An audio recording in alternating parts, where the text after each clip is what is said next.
রাসূল সাল্লাল্লাহু আলাইহি সাল্লাম বাহ্যিক পরিপাটি ও সুগন্ধি ব্যবহারে যথেষ্ট যত্নবান ছিলেন। তিনি সুগন্ধি পছন্দ করতেন। হযরত আনাস বিন মালিক রাদিয়াল্লাহু আনহু বলেছেন, রাসূল সাল্লাল্লাহু আলাইহি সাল্লাম ছিলেন উজ্জ্বল বর্ণের অধিকারী। গ্রামের ঘামের ফোঁটাগুলো মোবারক শরীরে মুক্ত দানার মতো চকচক করত। তিনি হাঁটার সময় সামনের দিকে একটু ঝুঁকে চলতেন। নবীজির হাতের তালুর চেয়ে কোমল কোনো রেশমি বস্তু আমি স্পর্শ করিনি।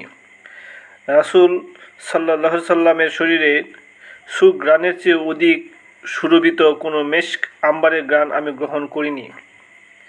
রাসূল সাল্লাল্লাহু আলাইহি সাল্লামের হাত মোবারক সদা সুবাসিত থাকত, যেন এইমাত্র আতর ব্যবসায়ীর থলে স্পর্শ করেছেন।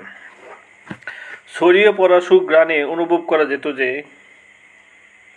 নবীজি সাল্লাল্লাহু আলাইহি সাল্লামের সুগন্ধি ফিরিয়ে দেননি। তিনি ছিলেন সৃষ্টি চুলের মাঝে সুন্দরতম অবয়বের অধিকারী। সৃষ্টিকুলের মাঝে সুন্দরতম অবয়বের অধিকারী। সবসময় তা সূর্যের ন্যায় আলোক উজ্জ্বল থাকত। আনন্দঘন মুহূর্তগুলোতে তার চেহারা আরও উজ্জ্বল হয়ে উঠত। মনে হতো যেন স্নিগ্ধ আলোকময় এক টুকরো চাঁদ। হযরত জাবের বিন সামুরা রাদিয়াল্লাহু আনহু বলেছেন, জ্যোৎস্নাভরা এক পূর্ণিমা রাতে আমি রাসূলুল্লাহ সাল্লাল্লাহু আলাইহি সাল্লামের সাক্ষাৎ লাভ করেছিলাম। আমি একবার রাসূল সাল্লাল্লাহু আলাইহি সাল্লামের চেহারা মোবারকের দিকে তাকাচ্ছিলাম, একবার পূর্ণিমার চাঁদের দিকে।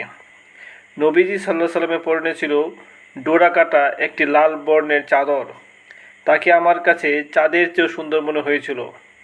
রাসূল সাল্লাল্লাহু আলাইহি সাল্লাম সাহাবীগণকেও বাহ্যিক বেশভূষা ও চালচলনে পরিচালিত থাকতে বলতেন।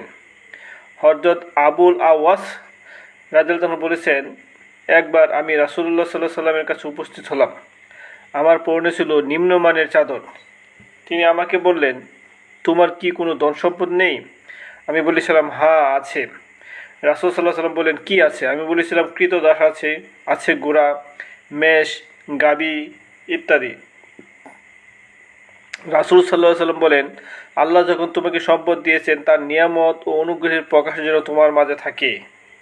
তিনি আরও বলেছেন, আল্লাহ যাকে নিয়ামত দিয়েছেন তার থেকে প্রদত্ত নিয়ামতের প্রকাশ দেখতে ভালোবাসেন।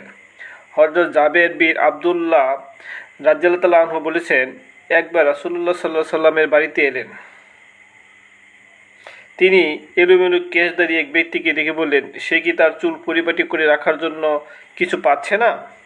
আরেক ব্যক্তিকে অপরিচ্ছন্ন কাপড় পরিহিত দেখে রাসূল সাল্লাল্লাহু আলাইহি সাল্লাম বলেন, সে কি তার কাপড় ধোয়ার মতো পানি পায় না? বিভিন্ন মজলিসে রাসূল সাল্লাল্লাহু আলাইহি সাল্লাম প্রায় বলতেন, নিশ্চয়ই আল্লাহ সুন্দর, তিনি সৌন্দর্যকে ভালোবাসেন।